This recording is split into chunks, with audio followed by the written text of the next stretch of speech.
If you've ever sent mail to the federal government, you may wonder if it will ever reach the right person. What you may not realize is what happens to mail after you send it to the government. It led to a strange experience for one Bay Area viewer. Yeah, and she tells her story to 7 on Your Side's Michael Finney. Michael. I learn from every story I hear. I know. I mean, it's absolutely amazing. It began when this viewer complained the IRS charged her an unfair penalty. It ended in what she called a surreal experience right out of a whodunit. It was surreal, actually. It was really very surreal. For Lou Ann Basson, it seemed like a page out of a spy novel. Maybe it's a secret government program. It began when Lou Ann filed a petition with the U.S. tax court to dispute a big IRS penalty. She paid the $60 filing fee with this check for $60.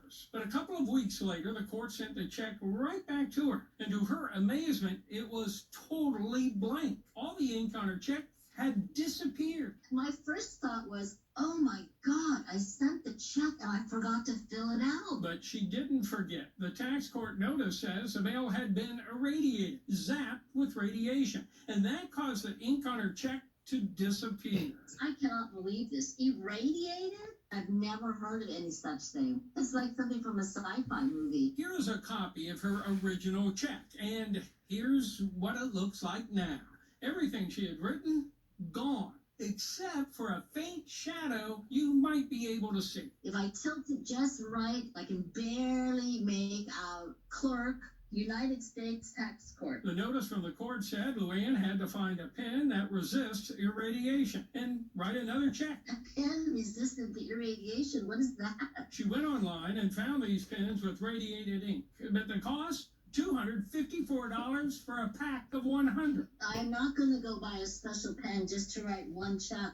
I refuse. What am I going to do? I mean, so then I thought, oh, Michael Finney. We found out the Postal Service has been irradiating mail addressed to government offices in Washington, D.C. ever since the big anthrax scare of 2001. That's when criminals were sending envelopes with anthrax powder through the U.S. mail. Radiation would kill harmful bacteria and viruses in case of future attacks. The Postal Service acknowledged radiated mail can become brittle or yellow. The tax court tells us ink disappears from its mail on occasion. Lou Ann says it shouldn't be this hard to dispute an IRS penalty. I don't know even if a Sharpie would work. Well, this story does have an oddly happy ending. Before Lou Ann could send in a new check, the IRS reconsidered her case and waived that penalty. So she didn't need to go to court, didn't need to pay a filing fee. So thanks to that disappearing ink, she saved $60. Now, that could make for a good spy novel. That's a good story. Yeah, really, sorry. Thank you, Mike.